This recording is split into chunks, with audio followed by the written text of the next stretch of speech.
The U.S. water supply is under attack. Hackers were able to gain access to the operational technology used by water utilities in several states. But these hacks have opened up a new set of questions.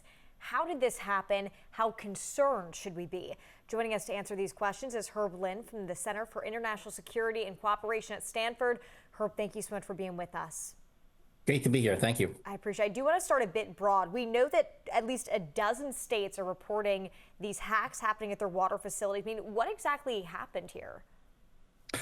Well, the details, as far as I can tell, have not been disclosed. What we do know is that a lot of utility companies, including water companies in particular, have put their controls for operating their valves and flow control and tanks and water tanks and so on all online.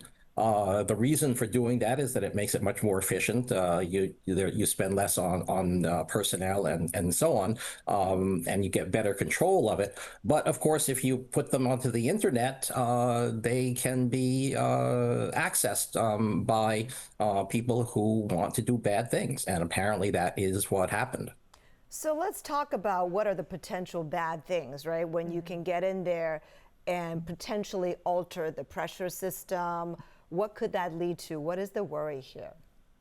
Well, for example, one thing that they have to do, that water systems have to do, is maintain pressure in the water mains, and so by adjusting the flows, inflows and outflows and so on, they keep pressure at certain values in certain areas.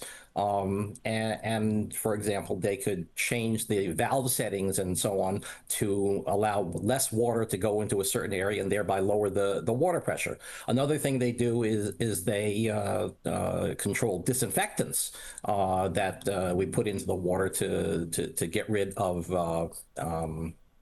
bacteria and the like. And if you mess around with that, you could potentially contaminate the water supply and so on. So these are some of the things that can happen. And you know, we know that these may have been linked to Iran-backed hackers. Is there a way to prove this? How do these security experts or cybersecurity analysts look into this and see who is behind these attacks? Well, trying to determine who's behind it is really a tough task to do. What they do is they take all sources of intelligence. So one of the things they do is they look at the computer logs of people who have accessed the system and look at the patterns of behavior and see where they came from and so on. And you might say, well, that would tell you where it is. But of course, what happens is that if you're in Iran and you want to hack an American water system in Michigan, you might attack a computer in Kansas and route your attack to Michigan through Kansas. And so what the water system in Michigan sees is an attack coming in from Kansas. And that kind of concealment activity makes the whole business a whole lot harder. There's other things that you can do. You can listen. You listen in. We're trying to listen in on Iranian hackers to the extent that we can, listening to their communications and so on. If they make a phone call, they might discuss it with somebody, with a friend, a colleague that they're going to attack with, get some information out of that. Herb, I'm so sorry for interrupting, but our time is super limited, so I do want to get this final question in. That's very important.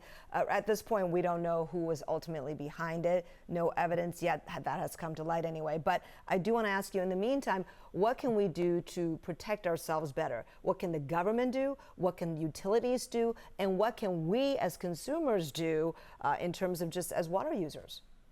As consumers, you should have a backup supply of water. I have 20 gallons of water here at home.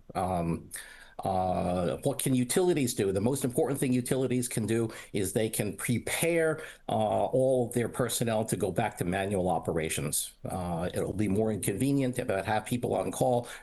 Exercise your disaster drills now. And then our government, what should they be doing?